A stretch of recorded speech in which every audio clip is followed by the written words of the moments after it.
নমস্কার বন্ধুরা, আমি রত্না নিয়ে চলে এসেছি আবারও একটা নতুন ভিডিও। দেখো বন্ধুরা, আজকে কিন্তু বানাবো পমফ্রেট কারি। এটা কিন্তু সর্ষে পোস্ত দিয়ে করেছি।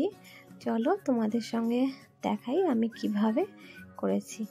তো আমি প্রথমে প্যানের মধ্যে কিছুটা তেল নিয়েছিলাম, মনে হয়েছিল যে তেলটা কম, আর একটু দিয়ে নিলাম। তো এবার তেলটা গরম হয়ে গেলে একে একে মাছগুলো ছেড়ে আমি প্রথমে মাছগুলো ভেজে নেব। তো কড়াতেই করতাম, কিন্তু কড়াতে মানে এটা একটু চ্যাটালো মাছ, তো প্যানের মধ্যে ভাজাটা বেশ ভালো যায়। তো ওখানে কড়াইতে গায়ের উপর হয়ে যায়, অসুবিধা হয়। ওই জন্য প্যানের মধ্যে এটা মাছগুলো রান্না করছি। তো তোমরা দেখো বন্ধুরা, মাছগুলো কিন্তু খুব কড়া করে ভাজবো না, মানে হালকা ধরনের দেখতে পাচ্ছ, জাস্ট লাল মানে কালারটা আসবে তখনই কিন্তু আমি উল্টে দিয়েছি।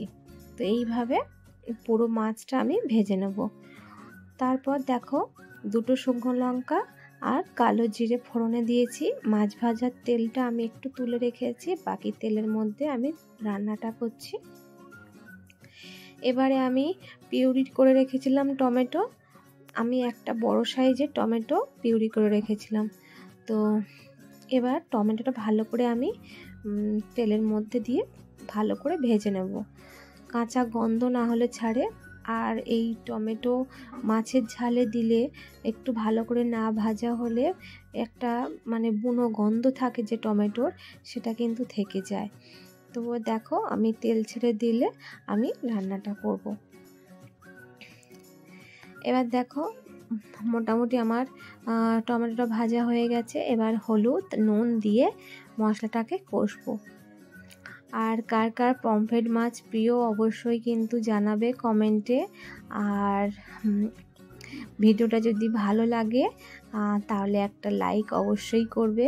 আবারও বলে দিলাম, তোমরা ভিডিও দেখে চলে যাও কিন্তু লাইক করতে হয়তো ভুলে যাও, তো সেই জন্য একবার মনে করিয়ে দিলাম। তো একটা লাইক অবশ্যই দিও যদি ভিডিওটা ভালো লাগে।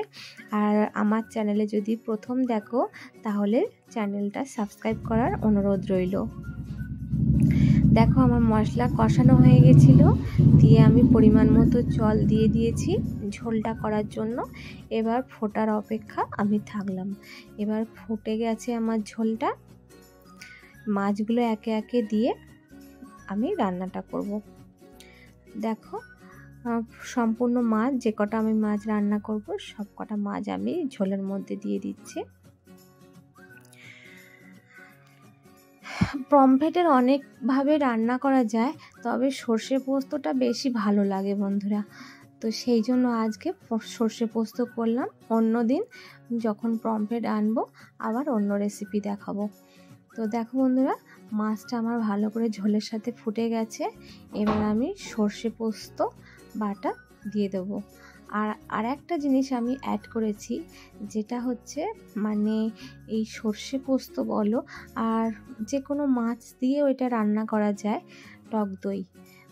তো সর্ষে পোস্তর সাথে যদি তোমরা টক দই ব্যবহার করো তাহলে কিন্তু এই মানে মাছের গ্রেভিটা বলো, মাছের স্বাদটা বলো, একটা অনবদ্য স্বাদ আসে। তোমরা একবার কিন্তু পারলে ট্রাই করো।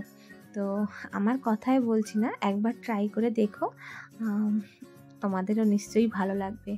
তো আমাদের বাড়িতে যখন এই ধরনের মাছ আসে তো আমি তো এইভাবে রান্না করি, সবাই পছন্দ করে। তো তোমরাও করে দেখো বন্ধুরা, অবশ্যই ভালো লাগবে তোমাদের।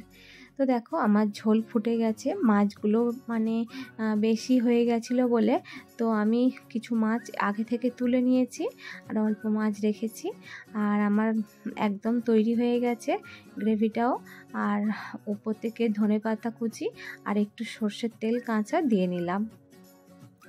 এবার দেখো, আমার নামিয়ে নেওয়া হয়ে গেছে, এবার সার্ভ করার পালা।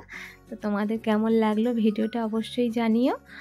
আর যদি ভালো লাগে লাইক শেয়ার কমেন্ট করো। আর যদি মনে হয় এই রকম রান্না